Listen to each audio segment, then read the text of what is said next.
Good afternoon to Dr. Prakash. Today, me and my teammate will be presenting about green logistics. Module code VM6304. Module name Green Logistics. Myself, Pravinjit Singh, Analalaki Kalitas. My name is Prathik Bala Subramaniam. My name is Himeleshwaran. My name is Trinayan. Moving to the next slide. This will be our table of content. And the first one will be Introduction to Green Logistics. Continue with that theory of triple bottom line and the three issues, which is high investment cost, lack of green charging infrastructure, green skill gap, and conclusion, moving into reference and Q&A session. Next slide. Introduction to green logistics. To brief a short green logistics operation to minimize environmental impact by reducing carbon emission and waste. In figure 1, you can see that I have stated that logistics sector is one of the biggest culprit in carbon emission making. To justify this statement, you can see in the left pie chart, which is the blue color, 22% of the carbon emission by the transport sector only. In transport sector, 34% of the trucks is contribute to the carbon emission. I took this data from the International Energy Association 2040. The figure 2, you can see the global carbon emission from 2020 to the 2026. In 2020, 4.5 gigatons of carbon emission have been produced. In 2026, 38.5 gigaton of carbon emission have been produced, which is so much bigger and growth. I took this data from annual global emission of carbon 1940 to the 2025. Going to the next slide. This will be the theory of triple bottom line. Table 1. Profit means green logistics may require investment at first, but it's bring long-term financial benefits. Then, people means employee needs training to use new green technologies and follow sustainable practice. Finally, planet means green logistics help reduce carbon emission and pollution, making the environment cleaner. That's it for me. I'll pass to my friend.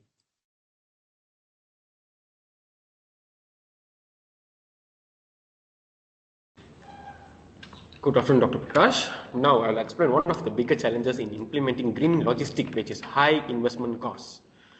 Based on the figure 3, 72% of companies said high cost is the biggest barrier. Other challenges include lack of expertise, technologies, limitation, policy barriers, and market deadlines, but cost is the main issue. On your right side, figure 4, we can see that 2026, only a small percentage of small medium enterprise in Malaysia have adopted electric trucks. Agriculture has the higher adoption rate at 20%, while other sectors are even lower.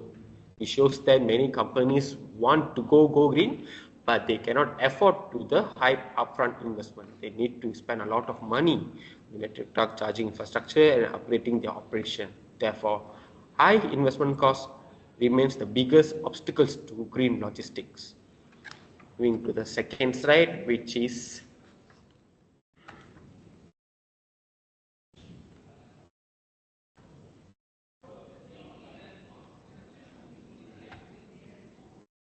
table number 2, case study number 1. To better understand this issue, let's look at the case study number 1, which compares Scania diesel truck and Scania electric trucks. Scania diesel truck costs around RM 500,000 to 600,000, while Scania electric truck costs around 1.8 million to 2 million, which is about 250% to 300% more expensive. Although electric trucks have a lower energy maintenance cost, the purchase price is still very high. Because of this, many logistic companies, especially small medium enterprise, continue using diesel trucks. They know electric trucks are better for the environment and can save money in the long run, but the high upfront cost makes adoption difficult. This case shows that the biggest challenges in initial investment. Moving to the table number 3, which is case study number 2, which shows that installation of solar panel. This warehouse invested around RM 4 million for generates about RM 250,000 per month or 3 million per year. The investment can be recovered in around RM 1.3 years, and over 20 years it can be generated around RM 60 million with an estimate 1,400% of ROI, which is return of investment. Based on this, 20 years is too long to get back their SMEs. To get their return of investment is too late. If 1 to 2 years, that's fine. As mentioned earlier, that's why small medium enterprise couldn't make it to afford to implement their green logistic. To conclude this, I will pass it to my next.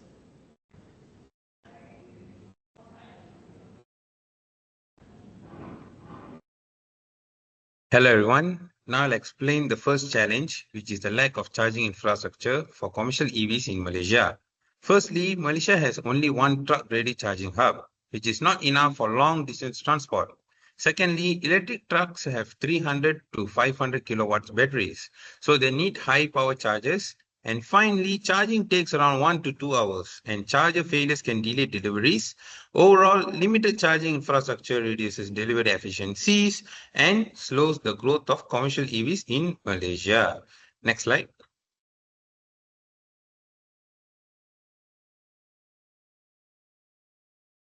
Okay, this slide shows the case study 1, which is Tangkat Johor, Malaysia.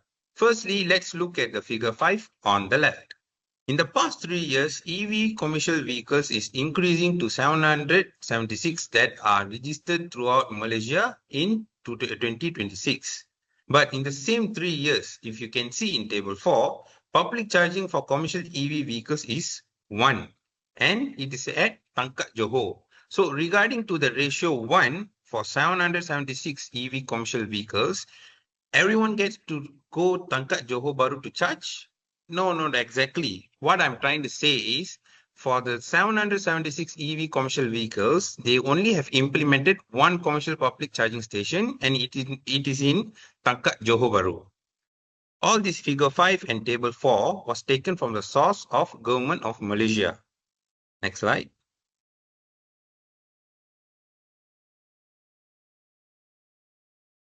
Okay, this slide is about case study 2. Now I will compare Malaysia with Japan and Germany. Now let's look at Malaysia's map. As in case study 1 earlier, I stated the problem. There is only one public charging for EV vehicles in Malaysia. So for example, let's take an EV truck, which is a Volvo FH electric, and its range is 450 kilometers in full charge. So if the truck wants to go from Tangkat Johor to Bukit Kayu Hitam, which is 648 kilometers, but the truck can't make it. Why? Because there is no any other public charge station for commercial vehicles in Malaysia other than Tangkat Johor. And the truck can only make it until Simpang Pelai Perak, which is roughly around 450 kilometers, and I have marked with an exclamation mark on the map. And unfortunately, there is no any charge EV station around Simpang Pelai Perak either. Next, let's look at Japan's map. Now, Japan has heavily focused with the commercial charging infrastructure on linking its primary industrial golden corridors. So if you can look at the map, I drew a route from Tokyo to Hiroshima, total 715 kilometer range. It's a heavy duty logistics route. So let's take the same Volvo FH electric, which is 450 kilometer range. If you can see clearly on the map, there's a linked charge stop commercial EV station in between every 150 to 200 kilometer range. And it's connecting to one to another. By keeping the legs under 200 kilometers, the truck stays within the same battery performance and never dropping below 50% state of charge. So now we can see the difference between Malaysia and Japan. Previously, we have compared Malaysia with an Asian country, which is Japan. Now let's compare it with an Europe country, which is Germany. Now, let's look at Germany's map. Compared to Japan, Germany has the highest number of commercial EV charging stations, and they have built as connecting charge EV stations too, and it's within the 200 kilometer to one to another. Not only this route, But for many routes, they have commercial EV charge stations, and all the stations are connecting within 150 to 200 kilometer range. So this is the problem in Malaysia compared to Japan and Germany. If Malaysia logistics company wants to buy EV vehicles, EV commercial vehicles, they only use it in local within 150 to 200 kilometer radius, and they can't use it for cross-state or cross-border. Many Malaysian companies wants to go EV, but due to lack of commercial EV charging infrastructure, many companies are not going green transport. That's all from me. I will pass it to my group member. Thanks.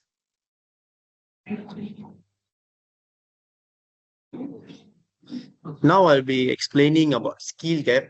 There's a main three key area, which is lack of awareness, where people don't have awareness about green practices. Second one is lack of ESG reporting expertise, which is to measure and to report the sustainability performance. And the third one is lack of EV mechanics and technicians, where to maintain and also to repair the EV trucks. Moving on to next slide. Here for comparison with the demand and also with the supply. According to LinkedIn 2026, from 2022 to 2025, the demand for green skill is increased 11.6%, where supply of green talent just increased by 5.6%, which we can clearly see there's a 6% of gap for green skill. Moving on to the next slide. Here we have a case study in UK, where UK plans to expand their EV adoption. By 2035, they need 155,000 EV qualified technicians. But currently, they only have 66,788 technicians in 2025. So there are 88,000 workers gap. This caused 20% of adoption delay, where according to Institute of Motor Industry, they are only producing 7,430 certified mechanics. From that, only 40% of them are EV mechanics, which is 3,046. Moving on to next slide. Here we have figure 7 of assumption of green skill supply growth towards 2035. As we can see, the green line indicates the demand for the green skill, and the blue color indicates the supply for green skill. If the supply remain 3,046, which is 41% of the supply. So we can see in the table 5, in 2035, they only have 57, 97, 248 supply, where we have gap for 57,752. Moving on, next slide. Here we have case study 2, which is in Denmark. Denmark logistic green skills shortage in green transition. As we can see, Denmark is doing good, where they already achieved 50 to 55% of carbon reduction targets in 2025. Now they are targeting to 80 to 85% to achieve their carbon reduction, but they can't. Why? Because of high operational costs. Why they are high operational costs? Because they relying on external consultant instead of training in-house staff, increase logistic operating costs for firm by 15 to 25%. That's all from me.